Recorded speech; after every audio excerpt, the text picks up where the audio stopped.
చెట్లు మేసి ఉండడం గమనించాడు.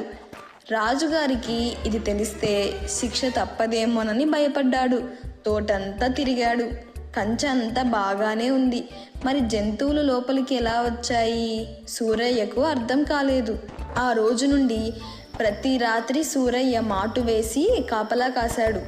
పున్నమి రాత్రి వచ్చింది. వెన్నెల పిండారిపోసినట్లు ఉంది. సూరయ్య జాగ్రత్తగా చూస్తున్నారు.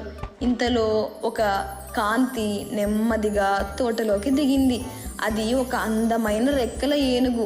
మిలమిలా మెరుస్తున్నది. సూరయ్య ఆశ్చర్యానికి అంతే లేదు. ఆ ఏనుగు తోటంతా తిరిగింది.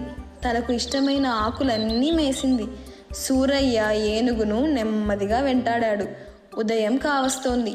ఏనుగు ఒక్కసారిగా గిహింకరించి పైకి ఎగిరింది. వెంటనే సూరయ్య ఆ ఏనుగు తోక పట్టుకున్నాడు.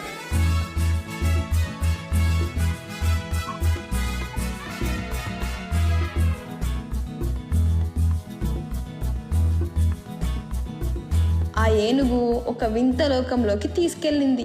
అక్కడ రత్నరాసులు, భవనాలంతా బంగారమయం. జంతువులు ఆకాశంలో ఎగురుతున్నాయి.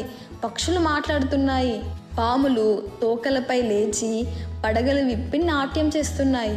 సూరయ్య కోరిందే తడవుగా అన్నీ ప్రత్యక్షమయ్యాయి. తనకు కావలసినవన్నీ మూట కట్టుకున్నాడు. పున్నమి రోజు వచ్చింది. ఏనుగు తోక పట్టుకొని భూలోకం చేరాడు. ఈ వింతలన్నీ సూరయ్య ఊరంతా చెప్పాడు. వింత వస్తువులన్నీ చూపాడు. కొంతమంది ఇతని మాటలు నమ్మలేదు.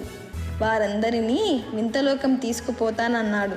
పున్నమి రోజు రాత్రి వారందరినీ తోటకి రమ్మన్నాడు. పున్నమి రోజు రానే వచ్చింది. అందరూ చూస్తుండగా రెక్కల ఏనుగు తోటలో దిగింది. తనకు కావలసిన మేత మేసింది. ఉదయం కాబోతుండగా ఘీంకరించి పైకెగిరింది. సూరయ్య దాని తోక పట్టుకున్నాడు. అతని కాలుని నరసమ్మ, ఆమె కాలు మరొకరు, ఇలా అందరూ వేలాడుతూ ఆకాశంలోకి ప్రయాణిస్తున్నారు.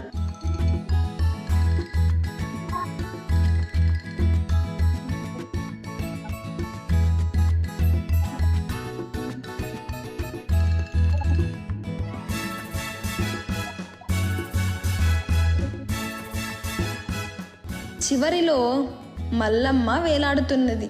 ఆమెకు ఒక సందేహం వచ్చింది. ఓపిక పట్టలేకపోయింది. వింతలోకంలో గుమ్మడికాయలు ఎంత పెద్దవిగా ఉంటాయి అని తన పై వ్యక్తిని అడిగింది. అతను ఆ పై వ్యక్తిని అడిగాడు. అలా అలా సూరయ్యకు ఈ ప్రశ్న చేరింది. సూరయ్య తాము గాల్లో ఎగురుతున్నామని సంగతే మర్చిపోయి ఇది ఇంత పెద్దగా ఉంటుంది అని చేత్తో చూపబోయాడు.